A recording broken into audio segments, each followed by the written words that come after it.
lo último, y ya terminamos con la teoría. ¿Qué significa cargar un circuito eléctrico? Lo venimos diciendo hace bastante, no sé por qué lo puse al final. Una fuente de alimentación o pila está en vacío cuando no tiene ninguna resistencia asociada. Es como estar pedaleando y que se te salga la cadena. ¿Qué pasa si vos estás pedaleando y haciendo un esfuerzo y se te sale la cadena? ¿Está en vacío o no? Vas a notar que está muy blandita o no, está en vacío. No hay ninguna resistencia conectada, por lo tanto hay un circuito abierto, hablando de la electricidad, y no hay circulación de corriente. La fuente no está cargada, porque no hay ninguna resistencia de carga conectada que le demande corriente. Es una pila cualquiera sin conectar a un circuito. Ponemos entre comillas la palabra carga porque no lo usamos ahora en el significado de carga eléctrica Coulomb. Bueno, lo vengo diciendo, cargar un circuito. Empezar a cargar al circuito significa ir conectando resistencia de carga. Y sigo con las comillas y con la comilla. Que empiecen a demandarle más corriente a la fuente.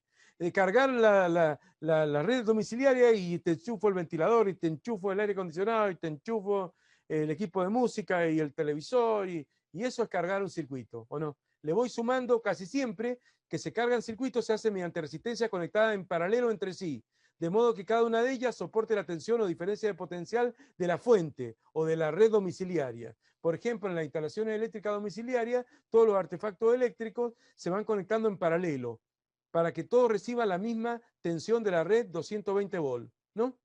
Todos los aparatos están diseñados para funcionar con ese voltaje de alimentación. Como ven, es redundante, ¿o no? Fuente en vacío. Ahí tengo la fuente en vacío. Anda de 10. Cuando está en vacío, anda todo de 10. O sea, la diferencia de potencial entre los extremos de la fuente es igual a la FEM porque no te saca nada de corriente. Después veremos, ¿o no? Y entonces ahí tenés la fuente en vacío.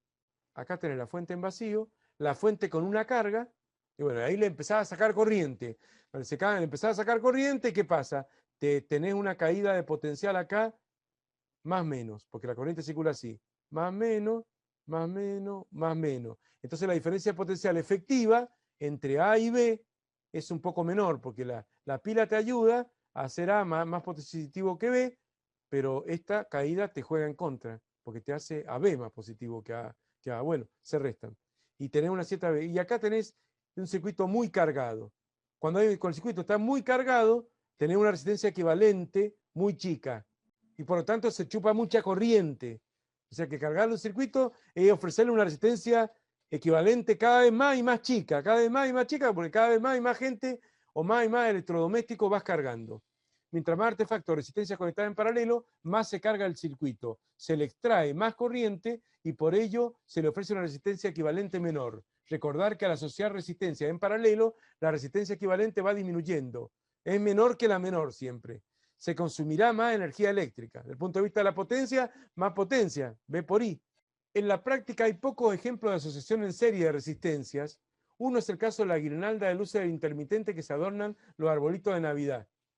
¿Se acuerdan o no?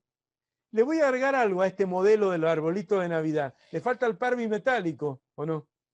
Allí todas las lamparitas están en serie. Si se quema una, no funciona más toda la guirnalda porque se interrumpe el circuito y no circula más corriente. Pero no lo hacen a propósito para que uno tenga que comprarse otro arbolito. Es porque hay un par bimetálico que hace la intermitencia, ¿o no? Así que acá no lo puse, así que falta eso, ¿o no? El modelo del par bimetálico ahí. No se carga un circuito de esta manera si fueran lámparas. Al irlas agregando en serie, cada una iluminaría menos.